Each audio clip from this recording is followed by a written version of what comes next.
गिरीश, राज ठाकरेंच्या भेटीला उद्धव ठाकरे गेलेले आहेत. दुसरीकडे महापालिका निवडणुकांसंदर्भात या दोघांमध्ये बैठक होती असं आपण म्हणतोय.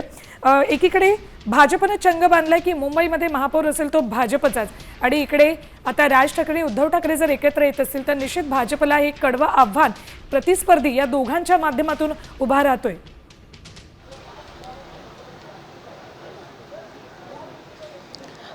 नक्कीच, कारण आपण बघितलं तर मागील काही दिवसांत अमित शहा असतील किंवा त्यांचे भाजपचे वरिष्ठ नेते असतील जे मुंबईत येऊन मुंबई आपल्यालाच मिळवायची आहे, मुंबईवर महापौर आपलाच असेल हे सातत्याने बोलत आलेले आहेत. आता काही दिवसांनी ते विजय मेळावा देखील घेत आहेत, विजय सभा संकल्प सभा घेत आहेत. त्यांनी त्यांचा मुंबईचा अध्यक्ष बदललेला आहे, रणनीती बदललेली आहे. काही ठाकरे गटाचे नगरसेवक असतील, माजी नगरसेवक असतील ते त्यांच्याकडे घेण्याचा प्रयत्न केला जातो आहे. शिंदे गट देखील ठाकरे गटाच्या नगरसेवकांचा पक्षप्रवेश करून घेत आहे. त्यामुळे कुठेतरी ठाकरे गटाला त्यांची ताकद कमी करण्याचा सातत्याने हा प्रयत्न केला जातोय. मात्र अशा स्थितीत देखील आपण बघितलं तर उद्धव ठाकरे आता थेट राज ठाकरे यांच्या सोबत आलेले आहेत. त्यामुळे ही एक अत्यंत महत्वाची अशी युती असणार आहे. उद्धव ठाकरेंनी तर क्लिअर केलेलं आहे, त्यामुळे दोन ठाकरे बंधू एकत्र आल्याने ही ताकद नक्कीच वाढणार आहे. मुंबईत जी 45हून अधिकचे नगरसेवक जे 2017चे माजी नगरसेवक आहेत ते शिंदे गटात गेलेले आहेत. मात्र अशा स्थितीत देखील ताकद आहे ती ठाकरे गटाची कमी झालेली नाही. म्हणजे लोकसभाचं आपण पाहिलं, विधानसभा पाहिल्या तर सर्वाधिक जागा या ठाकरे गटाच्या आलेल्या आहेत. आमदार असतील, खासदार असतील हे ठाकरे गटाचे आलेले आहेत. त्यामुळे ती ताकद कमी झाली नाही. तर दुसरीकडे मनसेला देखील एक गरज आहे दुसऱ्या सोबतच्या पक्षाची. अशा स्थितीत राज ठाकरे कोणता पक्ष निवडणार याबाबतच्या चर्चा सुरू होत्या. मात्र त्यांनी पुन्हा एकदा भावाचाच म्हणजे मोठ्या भावाचा हात पकडायचं हेच त्यांनी एक ठरवलं असं आपण समजू शकतो. आणि त्यामुळे दोन बंधू जेव्हा एकत्र येतील तेव्हा एक मराठीची ताकद असेल, मराठी अस्मिता असेल, महाराष्ट्र असेल, जो त्याने एक त्यांचा अजेंडा आहे तो सुरू केलेला आहे मागील काही दिवसांपासून. मग मराठीचा अनेक विषयांवर त्यांनी पुढे आंदोलनं केलेली आहेत, एकत्रित आंदोलनं केलेली आहेत. त्यामुळे ही दोघांची युती अत्यंत महत्वाची आहे, ताकद मजबूत असणार आहे. त्यामुळे एक मजबूत असा प्रतिस्पर्धी हा महायुती समोर असणार आहे. अशा स्थितीत काँग्रेस देखील महत्वाची असणार आहे. राष्ट्रवादीची मुंबईत तेवढी ताकद नाही, मात्र काँग्रेसची काही पर ताकद आहे. त्यामुळे काँग्रेस एकटा लढणार का हे देखील पाहावं लागेल. मात्र हे दोन बंधू आल्याने एक मजबूत काँग्रेस एकटा लढणार का? कारण काँग्रेस कितपत अनुकूल आहे राज ठाकरे यांना महाविकास आघाडीमध्ये घेण्याबाबत याबद्दल अजून तरी स्पष्टता काँग्रेसकडून आलेली नाहीये. गिरीश, अजून एक महत्त्वाचा मुद्दा की ज्या पद्धतीने आपण म्हणलाय की मराठीचा एक मुद्दा यामध्ये येत असतो, तर एक तुमच्याकडे पुन्हा येतो गिरीश. मात्र एक महत्त्वाची सध्या राजकीय बातमी आपण बघतोय ती म्हणजे सगळ्यात महत्त्वाची बातमी आहे. उद्धव ठाकरे अगदी तासाभरापासून शिवतीर्थावरती सध्या आहेत. उद्धव ठाकरेंसह संजय राऊत आणि अनिल परब सुद्धा आहे, आणि त्यांच्यामध्ये गणेशोत्सवानंतर झालेली ही अजून एक भेट आहे जी शिवतीर्थावरती झाली आहे. नेमकं काय खलबतं सुरू आहे याबद्दल आता चर्चा सुरू झाली आहे. आपले प्रतिनिधी गिरीश आपल्यासोबत जोडले गेलेत. गिरीश, मी म्हणत होते की आपण म्हणतायत की मराठीचा एक मुद्दा आहे ज्यावरून दोन्ही बंधू एकत्र आलेत.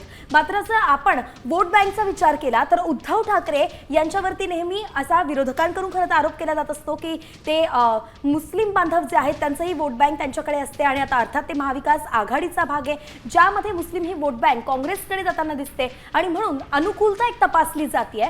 जर काँग्रेस तयार नसेल महाविकास आघाडीमध्ये मनसेला घ्यायला, तर हे दोन्ही मिळून म्हणजे दोन्ही ठाकरे बंधू मिळून कुठल्या मतदारांवरती जास्त परिणाम करू शकतात?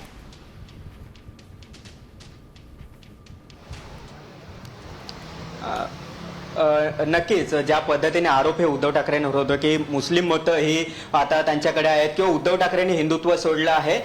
मात्र आपण जर निवडणुकांचा मागील निवडणुकांचा अभ्यास केला तर ही सर्व मतं म्हणजे हिंदू मतं असतील किंवा सर्व धर्माची मतंही त्या ठाकरे गटाला मिळालेली आहेत. तर जरी मात्र यावेळी त्यांनी मराठी अस्मिता, मराठीचा मुद्दा हा पुढे आणलेला आहे.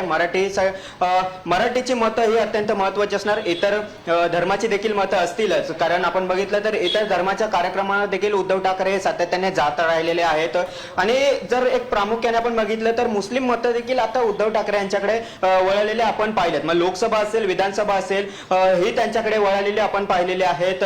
याशिवाय डावी आघाडी आहे, डाव्या पक्षाचे लोक आहेत ते देखील या ठिकाणी डाव्या विचारांचे पक्ष उद्धव ठाकरेंकडे आले आणि त्यामुळे जे काही चर्चा सुरू होती की आता फक्त मुस्लिम मतच आहेत किंवा तर असं आपण म्हणता येणार नाही, कारण लोकसभा असेल विधानसभा असेल या निवडणुकांवेळी देखील त्यांना ही मतं मिळाली, त्यांचे आमदार खासदार निवडून आलेत. मात्र यावेळी दोन्ही पक्षांनी जर एक टार्गेट ठेवलाय तो मराठी मतांचा, मराठी विषय, मराठी अस्मिता, त्यामुळे मराठी मतांवर अधिकचा भर हा दोन्ही पक्षाचा असणार आहे. कारण राज ठाकरे यांची भूमिका जर आपण पाहिली तर स्पष्टपणे आहे, मराठीच्या विषयावर मराठी मतांच्या संदर्भातील भूमिका आहे. हिंदी भाषिकांबाबतची त्यांची भूमिका असेल, आपण हे नेहमीच वादातीत राहिलेले आहे. मात्र उद्धव ठाकरे यांची हिंदी भाषिक किंवा हिंदी मतदारांविषयीची त्यांची भूमिका थोडीशी संयमाची आहे किंवा समतोल अशी त्यांनी ठेवली आहे. थेटरित्या त्यांनी विरोध काही केलेला नाही. त्यामुळे उद्धव ठाकरे यांनी मराठी भाषा, मराठी मतांसोबत हिंदी भाषिक मतं आहेत, गुजराती मतं आहेत, याकडे देखील त्यांना देखील नाराज केलेलं नाहीये किंवा थेटपणे त्यांनी काही विरोध केलेला नाही. त्यांनी त्यांची भूमिका जाहीर करताना इतर मतं कशी दुखावणार नाही याची पुरेपूर काळजी घेतली. त्यामुळे एक सांगड या दोन बंधूंची आपल्याला पाहायला मिळेल. एकतर दोघांचेही मराठी मराठी मतांवर त्यांचं अधिराज्य किंवा त्यांचे एक मराठी मतांचं एक मोठ आहे किंवा त्यांची एक वोट बँक आहे. यासोबतच उद्धव ठाकरे जेव्हा सोबत गिरीश, वोट बँक विषयी आपण बोलूयात. मात्र विखे पाटलांची प्रतिक्रिया येते ती एकदा प्रेक्षकांना ऐकूया आपण. दोन्ही राज ठाकरे आणि उद्धवजींना ते एकत्र भेटत आहेत. आज भेटत नाही, ते रोज लग्नात भेटतात. मला वाटतं मध्यंतरी लग्नात सणासाठी भेटतात, गणपती करता भेटतात, भेट जाऊच राहतात. त्यांनी काही असं ते काय भेटतात ते त्यांनाच ठरलं पाहिजे ना. आता isakal.com आहे देशातील नंबर 1 ची मराठी न्यूज वेबसाईट. प्रत्येक अपडेटसाठी isakal.com ला नक्की भेट द्या.